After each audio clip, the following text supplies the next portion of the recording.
Hey guys, welcome to Dirt Rider Adventures. I'm Kris Denison, with me is Kris Keefer, and this is the first of many episodes of the Dirt Rider Adventures series where we're going to be bringing you some of the premier bike tests and just a nice collection of some of the fun adventures that we go on.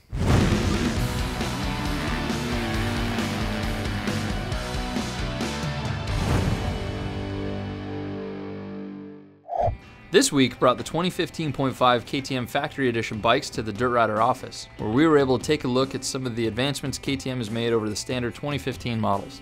The Red Bull graphics aren't the only changes to the Factory Editions, although they do look sweet with the Dungey and Muskin decals coming stock on both machines. Instead, the majority of the changes that make the Factory Edition special are internal. Things like lighter engines, revised clutch components, and totally new exhaust on both bikes all contributed to reduced overall weight and helped centralize the mass a bit more on both bikes. In fact, we threw the bikes on our scales and were surprised to see that the 250F weighed only 234 pounds, while the 450 came in at 238 pounds. With numbers like that, these are the lightest production 250 and 450 machines we have ever tested. But as great as all the specs sound, of course it doesn't mean anything until we can test these bikes in the dirt. Keefer, my resident desert rat, we're out here in the wet desert. What are we doing today? Well, today we are testing the 2015 KTM 450 and 250 Factory Editions, and we decided we wanted to try some different terrain, a little bit rougher, test the chassis. So we decided to come out here in the desert, and couldn't be better conditions today. Compared to the standard edition, the 250 Factory Edition feels a lot different, especially on the test track we rode it on. The first thing you notice is the motor. The bike absolutely revs to the moon, and sometimes doesn't even feel like it has a rev limiter.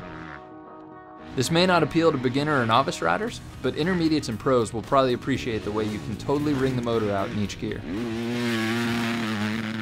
However, down low, we'd love it if the 250 had a bit more get up and go. It feels like you have to constantly work the clutch to keep the revs up and the bike happy. On the handling side, you absolutely notice the Factory Edition's weight loss. Compared to the standard edition, this bike is incredibly flickable in the turns and is really compliant with being whipped through the air. The shock on the 250 has a very fast feel, and we tried to adjust this out using the rebound to take out some of the kickiness. The 4CS fork still has some of the harshness to it as well, but the rubber-mounted bar clamps really help minimize vibration, and we definitely think KTM is headed in the right direction with their suspension. Altogether, the 250 is a pretty impressive package, and we're hoping the 2016 Standard Edition follows suit with a strong, linear motor and lighter handling feel. It is definitely a clear improvement over the last KTM 250 we rode. The same can be said for the 450 Factory Edition, which is a significant upgrade over the Standard Edition 2015 model. The thin and narrow ergonomics of the bike give it a more compact riding position, far more similar to a Japanese bike than ever before. I also notice how much the weight, or lack of weight in this case, has improved the handling of the Factory Edition. Unlike the standard model, which never felt like it could really get deep into the corners, the Factory Edition lets you dive in on corner entry and aggressively pivot through the turn without fighting the bike. It truly takes less work to ride this bike than any KTM 450 I've ever ridden, and that's a huge accomplishment. And while the bike may be quite a bit lighter, it still has a fantastic straight line stability and a confident feel all around.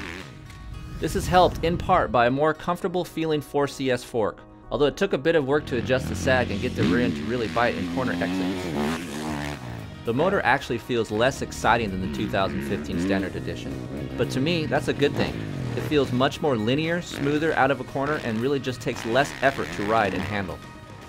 So given the much improved ergos, handling, suspension, and power delivery, the KTM deserves a round of applause. They're really pushing the development of the 450 class with this model, delivering a lighter and faster bike than we've really ever seen before.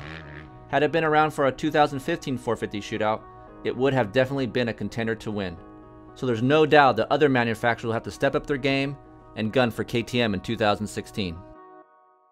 So all things considered, pretty good day out here. I don't know about you, Keefer, but I think this is a pretty good track for testing.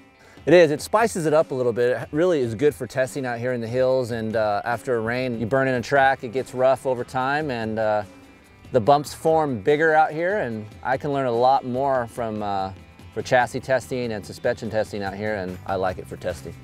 Yeah, so good day. Props to KTM for producing two really cool bikes. I think they did it right on the Factory Editions, and we're excited to see what's coming with the 2016s. And if you want to see more about these bikes, check out the June 2015 issue of Dirt Rider magazine.